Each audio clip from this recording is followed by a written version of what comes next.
Good morning and welcome to the morning shot where we talk sport until 8 o'clock this morning. We have the P.R.O. of the Trinidad and Tobago Netball Association as we talk about the bacchanal that is brewing in netball. And also we'll be opening up the lines because we want to hear from you. The numbers are 624-8721 and 627-8658, 624-8721 and 627-8658. You can talk about the netball. We can also talk about the CPL, or you can talk about the nonsense the Soca Warriors played 2 nights ago when we could not even beat French Guyana. Imagine that. So we could talk about that. We could talk about anything we want to talk about in sport when we open up the lines. But before we go into all of that, let's look at the back page of today's Guardian. Makano notches 4th Beaver hat trick. So while things are not happening good in the sport of football and other sports really, at least we have good things coming up going on in the sport of hockey, where Trinidad and Tobago are doing quite well as Teague Makano, he scored his 2nd Beaver trick on the trot and 4th on the tournament as the Trinidad and Tobago men's senior hockey team they beat Peru 6-1 in Guatemala in the men's Pan-American Challenge yesterday. So congratulations to them. And the big picture there, action coming out from the secondary schools football. Arima North playing in blue. They played against St. Benedict's College. And that game ended goalless as the secondary schools football season kicked off. So, recently, the national under-16 team missed out on 2 assignments. The Jean Pierre tournament, that was supposed to be early in the year, and recently another tournament the national team missed out of. So the under-16 team missed 1 tournament, the senior team missed another tournament in Jamaica. And to talk about that and more going on in netball, we want to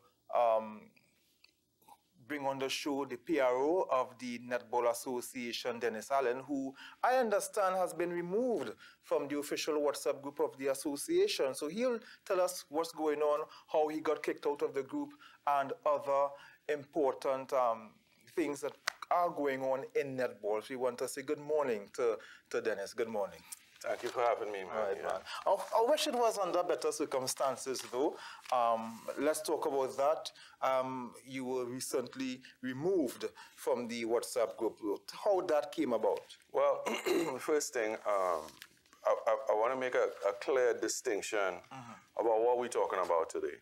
I am not imputing or inferring any kind of wrongdoing on behalf of anyone who is associated with any of the decisions that would have been taking place over the past 7 months in Trinidad and Tobago netball.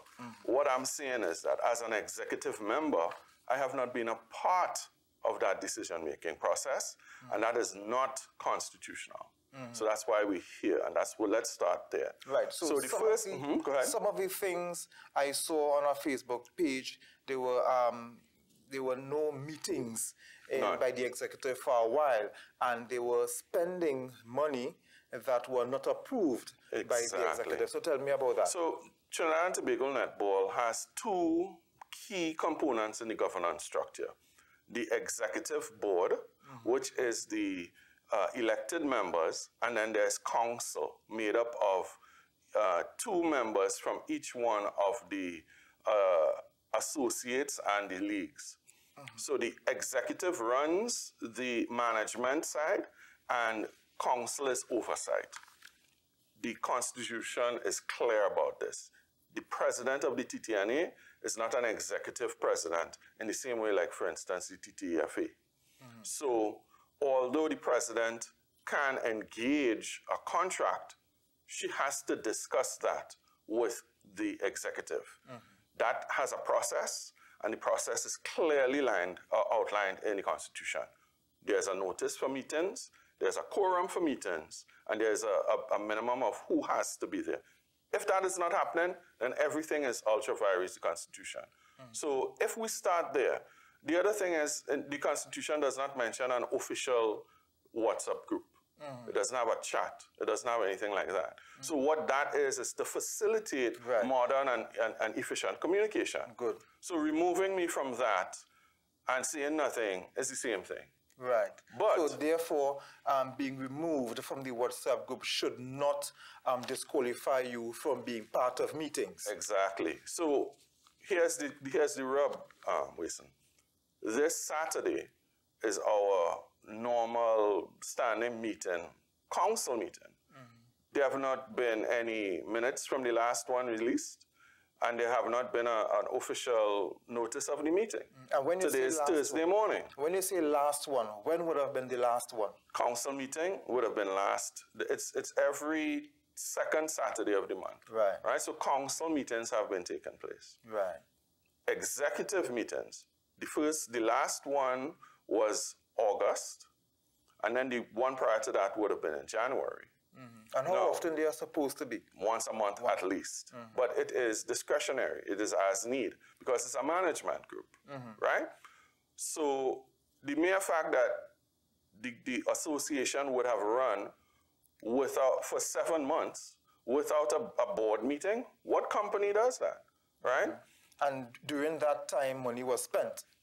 320 plus thousand Trinidad embattled pesos was spent, which would have been the entire sum of what was in the kitty, right? Up till last September is the end of our accounting period. So at that point in time, it would have been just over 230,000. That money, that sum was completely spent, and then an injection from a government source. It is not stated in the financial reports, right? These are monthly documents that the treasurer is supposed to provide. For the last council meeting, which was held in August, we got a rash of 7 monthly accounts dating from January to July, right? And then that is when we started to look, and this was given out to executives, I think on the Thursday night, and it was given out to council, I think Saturday morning. So we had no time to either go through any of this or find out what is going on. But inside there, you are seeing $300,000+ spent. And in that same period, $1,500 in sponsorship. I am very concerned about who authorized this. Because if I wasn't part of the conversation, and it has to be a process, remember that. If there was no quorum, if there are no minutes, executive board minutes that say, hey, this is where we debated this, and this is where we approved this, how are we now going to council and say, so I had to say, hey, you know what? I had to pull up the handbrakes. This is me, Dennis Allen. I cannot be sitting in silence while this is going on. Whether it's good, whether it's bad, whether it's a fairy godmother drop the money and say, hey, it has to have a process. So that's where we were. And when we were told in an executive chat that we were going to have a meeting, I think it was 2 or 3 Saturdays ago, that we were going to have a board meeting, which would have been an irregular board meeting, because a regular board meeting will have agenda and all of these things, and it will have proper notice and all of that. So I was like, yeah, whatever. I signed into the Zoom. In the Zoom, there are, I think, 7 people, if I recall properly, 7 people. And 2 of those people in that Zoom are my 2 accounts, right? So in reality, there are 6 people, right?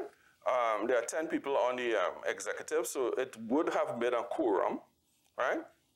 In this meeting, the president announces that there are 2 agenda items, also very irregular, right? The 2 agenda items is some information about the tour, which would have been the Island Vibes tour you mentioned earlier on the 16 and under 18 teams, right? At this point in time, we're talking about a traveling contingent of about 40 people. Yeah. 20 each. Basically, 15 players, and 12 playing, 12 on the roster, 3 reserves, and the technical coach and things like that. So you're talking about 40 people to go to Jamaica. Where's the money coming from?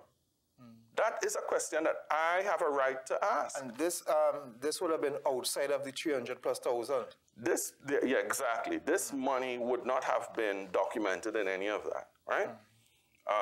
You would have also mentioned that the under-16 team did not participate in the P.R.O Youth Caribbean Championships, right? This is an annual tournament and part of our developmental pyramid, which would have been passed at council and would have also been part of our fiscal 22-3, would have been part of our requested budget. Right. As of right now, we never discussed a budget for fiscal 23-24. We never discussed it at either executive, and it hasn't been passed at council. So how is it that we receive funds from government sources, and we would have whatever fundraising activities, right? Simple things like the teams would have participated in so-called fundraising tournaments internally. We don't have a receipt.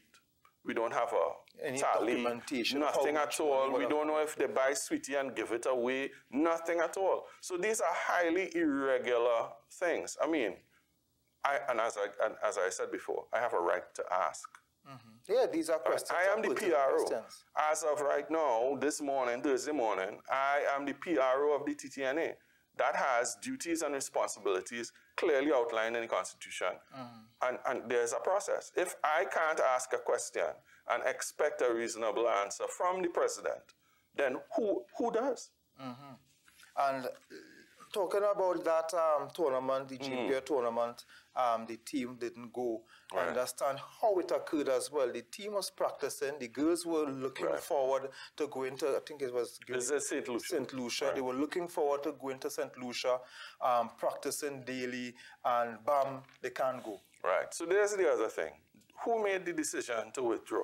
The decision, as we were told, was made by the technical committee, technical and development. I think it's T&D committee. Right. Who's the chairman of that committee? President. Where are the meeting notes? Where is the report from the T&D committee that says, hey, you know what, we discussed this. These are the objective parameters that the women, the girls, because some of these girls are, I mean, they're 16 years old, right? We can still call them girls.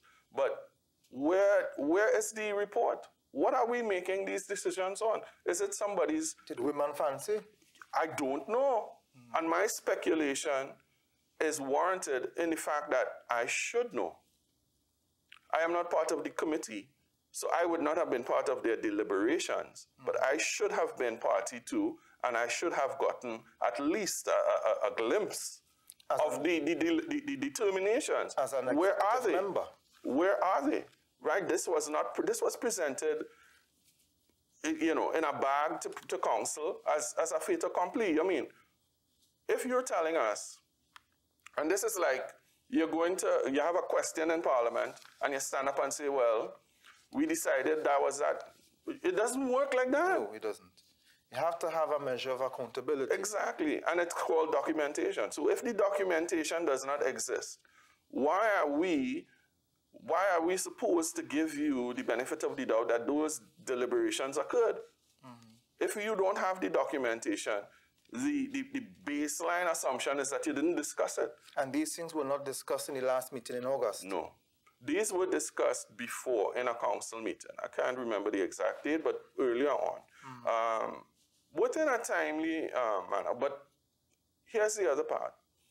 We see that there were, in the financial reports, tournament fees, competition fees is the line item associated with the under-16 team.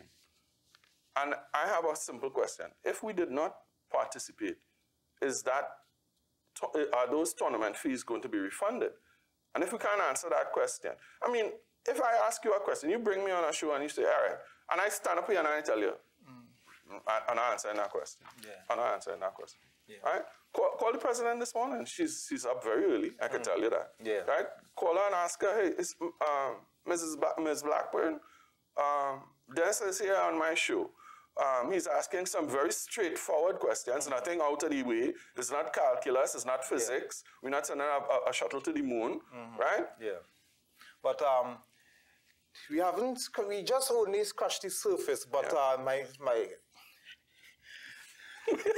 well, Listen, we had a laugh. We had a laugh. But of course, my producer, I have accountability as well, and of course, she can write me up as well. That she has accountability, so we have to end the conversation here, but we want to bring you back here to discuss further because we want the solutions, what we can do next. So thank you for joining us.